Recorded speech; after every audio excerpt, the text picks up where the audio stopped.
Hello YouTube, this is Matt Pullen, and today I'm going to revisit a position that I mentioned in one of my recent videos on Rook endgames. This is from my video on Grigoriev's combined method.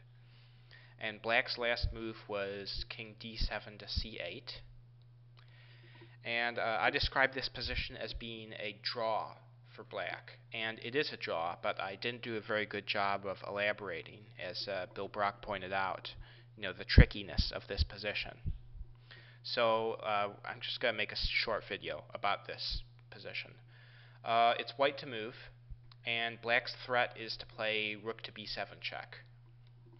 For instance, if white moves rook h1, which is a logical looking move, threatening to attack the black king on the back rank, then we have rook to b7 check. And now there are two ways that the white king could go. If the white king goes to the outside file, then after rook b2, he gets cut off from supporting the pawn.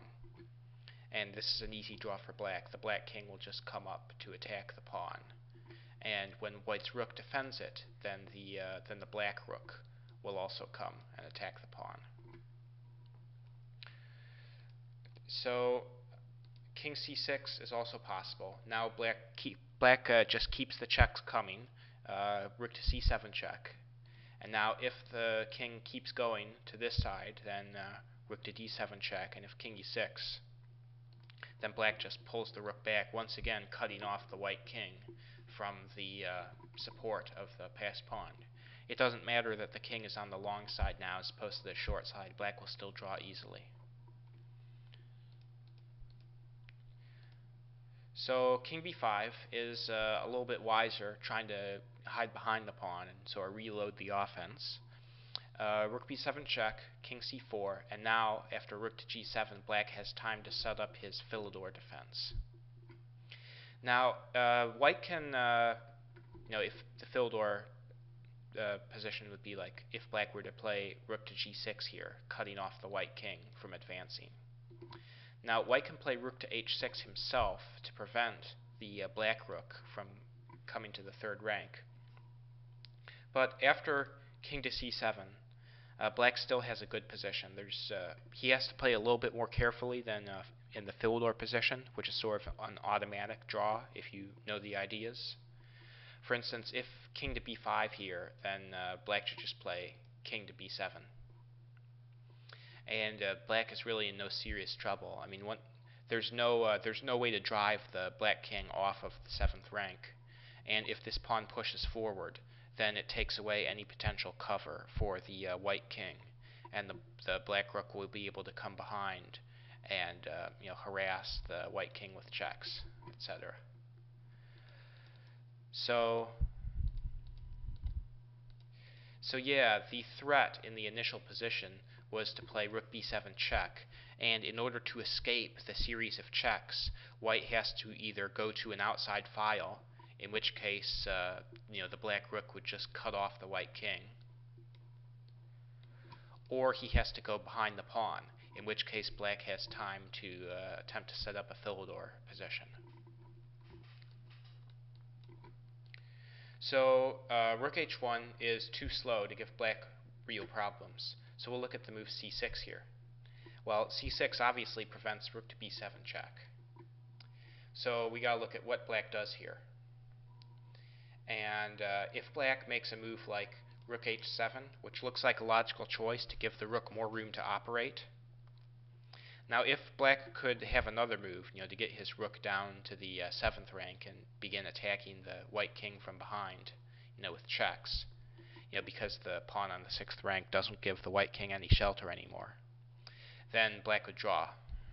But no, after rook h7, the position is indeed lost because of rook to g1, threatening checkmate on the back rank. Now if black passively guards the back rank with rook to h8, now white will come around to again threaten checkmate in the corner with rook a8 checkmate. So now king b8, because if king d8, then white just plays here and he has the skewer, winning black's rook. So king b8, and now white just pushes the pawn c7 check, forcing king c8, where rook rook a8, and white still has the skewer. So yeah, what happened here? After see, we looked at the passive rook h8 to guard the back rank. Well, what if king d8? Well, white just plays rook g8 check, king e7, and then c7, and white wins by queening. So yeah, rook h7 is clearly it's a bad idea because the white king and the white pawn have already advanced, to create mating threats against the black king. So the black rook does not have time to seek an active position behind the white king.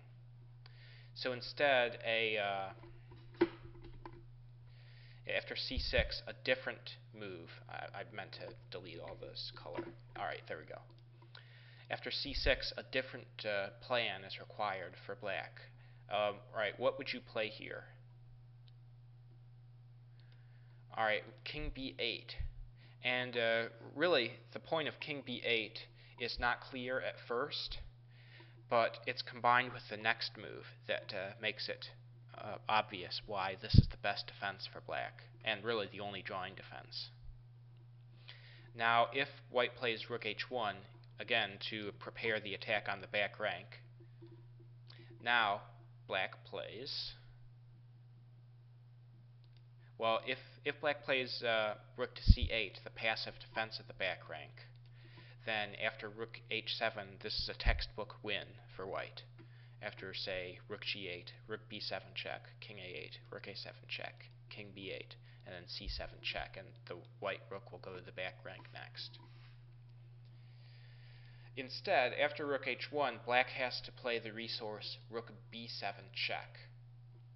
And this is possible because of a stalemate trap. For instance, if c takes b7, then the black king has no squares and is non-check. So this is a draw. So clearly the rook cannot be taken. King c5. And now the black rook just moves backwards and starts attacking the white king from behind. And we've reached the latter part of Philidor's position. White has no way to play for a win here because there's no way for the white king to gain shelter aside from leaving the pawn behind. For instance, say rook h8 check, which doesn't bother black, by the way. King c7, rook h7 check, king c8. And now king d6. Now white is threatening some serious back rank stuff, but black just starts the checks. Rook d2 check, king e6, rook e2 check, king d5, rook d2 check. Now there's no shelter from these checks anywhere on the board. So, white would either need to run all the way over here behind his rook, or run forward to attack the black rook that's checking him. Either way, it's the same result.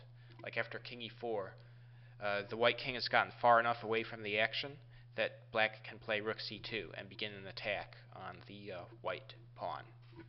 If it's defended by the rook, then black just plays king c7 and keeps the attackers coming. And if black defends it with the king, then again we just keep the checks coming. So yeah, that is how you draw the position. After c6, you have to play king b8, which sets up the the stalemate trap. And only by doing that can you get the tempo that you need to bring your rook behind the pawn and begin the attack from the rear on the white king. Well, that is it's a very useful trick, the second rank stalemate trap. It doesn't come up that frequently, but it is important because when it does come up, it's usually the only answer. Well, thank you for watching and have a good afternoon.